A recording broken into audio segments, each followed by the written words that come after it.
Une vraie difficulté, c'est effectivement de savoir comment on appréhende un dossier qui, lorsque j'arrive en septembre 2016, fait déjà plus de 70 tomes.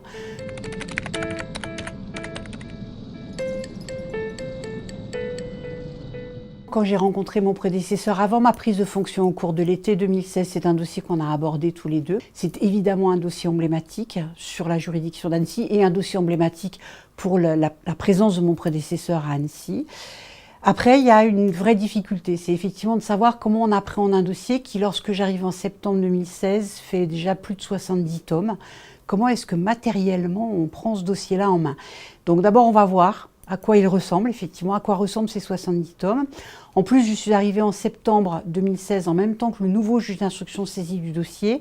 Et donc, nous avons eu une journée de travail avec la section de recherche, avec une présentation du dossier, de tous les éléments essentiels, du travail qui avait été fait, des pistes qui avaient été ouvertes, de l'état où se trouvait ce dossier à notre arrivée.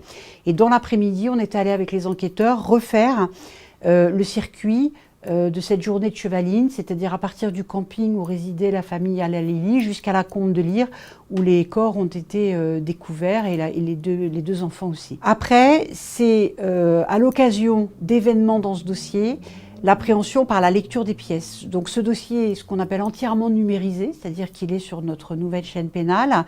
Il est donc disponible de manière numérique. Et donc je n'ai pas la prétention de vous dire que j'aurais lu les 70 tomes, mais je suis allée voir au moment où j'en avais besoin les pièces essentielles. Les rapports de ce qu'on appelle de criminalistique, les procès-verbaux de synthèse, les rapports d'étape, l'audition qui avait pu être réalisée de la petite fille à l'hôpital, l'audition des premiers témoins arrivés sur les lieux. Voilà, ça ce sont des pièces qui me sont apparues essentielles, que j'ai regardées, que j'ai lues, dont j'ai pris connaissance. On a le sentiment de quelque chose qui très objectivement nous dépasse, c'est-à-dire qu'il faut là faire confiance au travail qui a été mené par mon prédécesseur, aux enquêteurs, par le travail fait par les enquêteurs, pour se dire que toutes les pistes qui avaient été ouvertes ont bien été travaillées, et pas avoir la prétention de se dire on va arriver et notre regard neuf va apporter quelque chose.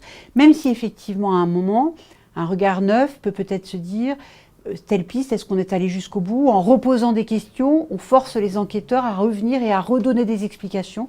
Donc ça, c'est toujours intéressant parce que c'est un travail qui, du coup, est interactif.